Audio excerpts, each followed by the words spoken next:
All right, Keith, if I can, just have you say and spell your name for me. Keith Ferrell, Keithferrell. All right, and on your position. I am the president of Fraternal Order Police, Lodge 9. You said you found out about this around 11 or 10:30 last night. Somewhere around there, yeah. When you hear that an officer was attacked with a bat studded with nails and screws, clearly, what's your just gut reaction to that?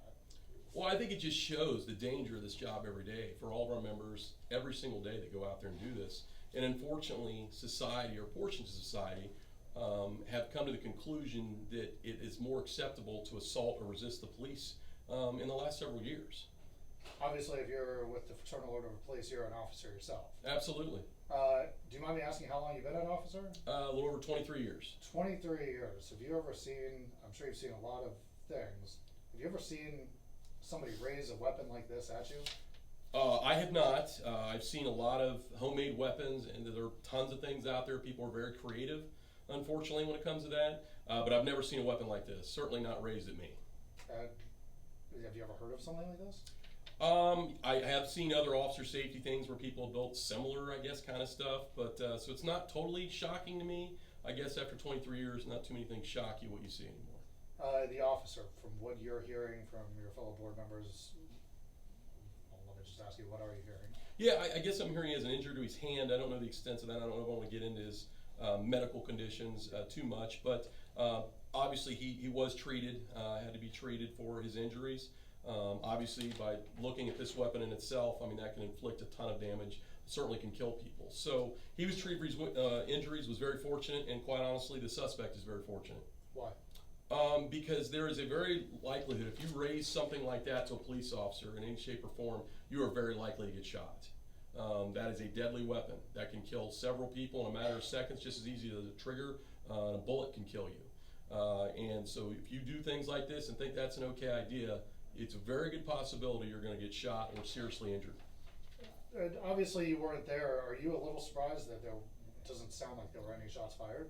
Well, you know, it just depends. There's a lot of things that come into play. We have to be careful of our backdrop, our surroundings, and believe it or not, much to a lot of people's disbelief probably, the police don't enjoy shooting people. That's not our goal every day, to go out and shoot people. We try to avoid that when all possible, and at times putting ourselves at risk to avoid that. He broke his hand. Nobody wants to break a hand. You don't want to see a police officer or anybody have that happen to anybody. But how grateful are you that this wasn't even worse than what it was? It's amazing. Unfortunately, or fortunately, nothing worse happened, but certainly we could have, unfortunately, another officer killed in the line of duty across this country again.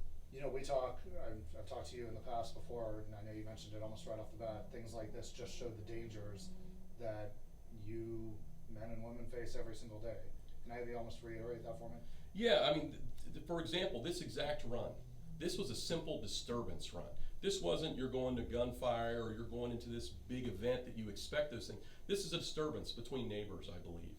And this individual showed up just like we do every single day across the city and across this country. And this is what can happen. Things can escalate from a simple disagreement to something like this very quickly. And that's why we never know what we're getting into. And that's exactly why it's extremely dangerous to do this job. I know you said you haven't seen the officer yet, but what would you say to him if he were sitting where I am right now? I'd say good work, you're alive, you went home safe, which is our rule. We go home. And one more time, just your overall reaction to this entire situation. I think it's alarming. It's alarming. We're very fortunate both individuals were not seriously injured, or more seriously injured than they are. And it's alarming that we are at that point where people are creating weapons like this used against the police. Gotcha. Are you going to be able to stop in and see him? I think he's home. I see. Yeah, so I'll touch base him a little bit. And, you know, it's the thing as you talk to officers like this, it's what we do, you know, every day, and it's just unfortunately part of the job. And you just never know what you're gonna. I'm sure they did not expect us. It's certainly not, and that again, that's why I tell people we can't take any run for granted. You can't say, well, it was just a traffic stop. Well, it was just this. These are the kind of things that happen out of very simple, minor incidents every day. Yeah. And we have to treat them as such. Sorry, I just keep looking at it. It's amazing. I'm like, and to think this guy, I mean, I'm sure he didn't make it yesterday.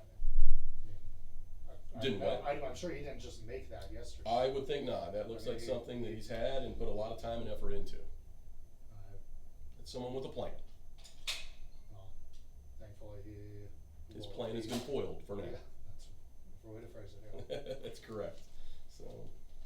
You agree? Can I